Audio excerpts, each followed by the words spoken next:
JHS పురాణపేటలో work చేస్తున్నాను brother. నేను first TRT batch 2019లో నా జాయినింగ్. అప్పుడు భూమయ్య సార్ గారు మా హెచ్ఎం. అప్పటి నుండి 2024 వరకు 5 ఇయర్స్ నేను ఈ స్కూల్లోనే వర్క్ చేశాను. సార్ అంటే నేను ఫస్ట్ సర్వీస్లో జాయిన్ అయినప్పుడు స్కూల్ ఎలా ఉంటుందో హెచ్ఎం అంటే కొంచెం భయం ఉండేది. సో సార్ని చూసిన తర్వాత, సార్తో కొద్ది రోజులు ట్రావెల్ చేసిన తర్వాత సార్ మాతో మాట్లాడే విధానం, అమ్మ మీరు ఎలా ఉన్నారు, సార్ ఎలా ఉన్నారు, పిల్లలు బాగున్నారా, ఒక ఇంట్లో తండ్రి ఎలాగైతే బిడ్డను అంటే యోగక్షేమాలు అడుగుతారో సో సేమ్ సార్ అలాగే నన్ను ఎప్పుడు, మాది జమ్మికుంట కరీంనగర్ డిస్ట్రిక్ట్, సో నేను ఎప్పుడు హాలిడేస్ వచ్చినా వెళ్ళొచ్చిన తర్వాత ఎలా ఉన్నారు ఏంటి అని నా యోగక్షేమాలు అడిగి తెలుసుకునేవారు.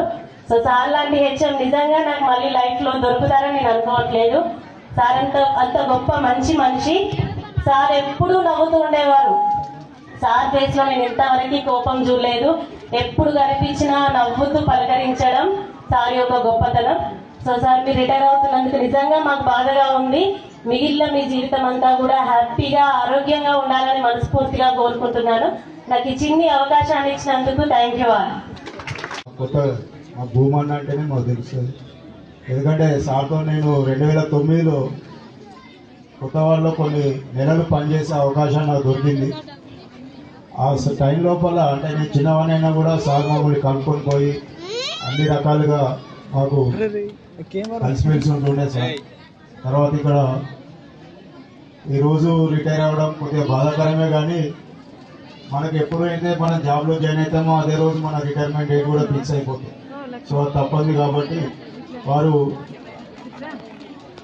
వారికి శేష జీవితం ఆరోగ్యాలతో అన్ని సంపదలతో ఉండాలని కోరుకుంటూ, భూమన్న మీకు ఎటువంటి సహాయం కావాలన్నా కూడా మా సంఘం తరఫున మేము ఎప్పుడు కూడా ముందుండాలని తెలియజేసుకుంటూ నాకు అవకాశం ఇచ్చినందుకు కృతజ్ఞత తెలియజేసుకుంటాం. Thank you sir. వాళ్ళన్నింటి కూడా ఎందుకంటే ఇక్కడ ఉన్న వాళ్ళందరూ ఆత్మీయులే సార్. ఎంత ఉద్యోగంతో మాట్లాడారంటే నేను అటెండ్ అయినటువంటి రిటైర్మెంట్ ఫంక్షన్లో ఇట్లాంటి ఫంక్షన్ ఎక్కడ చూడలేదు సార్. అందరూ ఉద్వేగభరితంగా మీ గురించి ఎంతో చెప్పడం రావడం జరిగింది సార్. నిజంగా మీరు అదృష్టంతో భావిస్తూ ఉన్నాను. ఒకటి ఏం సార్ అంటే రిటైర్మెంట్ ఇంత ఆత్మీయుల మధ్య పదవి విరమణ చేసుకోవడం అదృష్టమైనప్పటికీ 2 రకాల బాధ అనిపిస్తుంది. ఒకటేమో మీరు రిటైర్మెంట్ కావడం, ఎందుకంటే మీ సేవలు ఇంకా మీరు అందించడానికి కూడా చాలా చురుగ్గా ఉన్నారు. రెండవది ఏంటంటే మా ప్రభుత్వ ఉపాధ్యాయ సంఘం తరఫున మాకు ఏదైతే మాకు హైకోర్టు కానీ సుప్రీంకోర్టు కానీ ఎప్పటికప్పుడు ఉన్నటువంటి ఉమ్మడి సర్వీసు నిబంధనలు చెల్లవని కొట్టివేసినప్పటికీ ఏదైతే దేవుడు వరం ఇచ్చినా పూజారి వరం ఇయ్యదు అన్నట్టుగా మాకు ప్రభుత్వాలు ఉన్నటువంటి మా ప్రమోషన్ ఛానళ్ళని కూడా ఇవ్వకుండా ఆపేయడం జరిగింది. ఒకవేళ అదే ప్రమోషన్ ఛానల్ ఇట్లా క్లియర్గా ఉన్నట్లయితే మాకు ఈరోజు భూమయ్య సార్ ఒక టీచర్గా కాదు, ఒక డిప్టీ ఈఓగా రిటైర్ అయ్యేవాడు సారు.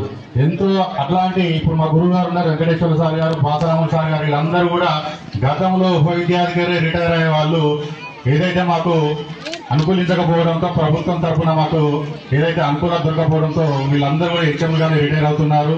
మరి త్వరలోనే మనకు ఎస్ఎల్పి సుప్రీంకోర్టులో రికార్డ్ కావడానికి అవకాశం ఉంది. అయినప్పుడు కూడా మన వాళ్ళందరూ కూడా హెడ్ మాస్టర్లందరూ డిప్యూలుగా, స్కూలర్స్ అందరూ ఎంఈఓలుగా అవుతారని మన ప్రభుత్వాలందరం కూడా గర్వంగా చెప్పుకునే రోజులు వస్తాయని ఆశిస్తా ఉన్నాను. సో సమయాభావం వల్ల ఎక్కువ మాట్లాడలేకపోతున్నాను. మరి భూమన్న గారి శేష జీవితం అంతా కూడా ఆరోగ్యంగా, ఆర్థికంగా చాలా అన్ని రకాల మీకు మంచి జరగాలని కోరుకుంటూ ఈ అవకాశం ఇచ్చిన పాఠశాల యాజమాన్యానికి ధన్యవాదాలు తెలియజేస్తూ ముగిస్తా ఉన్నాను. వచ్చినటువంటి యొక్క బంధువులు, మా యొక్క గ్రామస్తులైనటువంటి యొక్క వారికి అందరికీ నా యొక్క నమస్కారాలు తెలియజేస్తూ, అదేవిధంగా మా యొక్క స్కూల్ పిల్లలు ప్యారే బచ్చోకు నమస్కారం తెలియజేస్తూ, అందరికీ నన్ను ఇంతగా ఆదరించినటువంటి యొక్క మా ఉపాధ్యాయులందరికీ మా బృందానికి నా యొక్క నమస్కారాలు తెలియజేస్తున్నాను.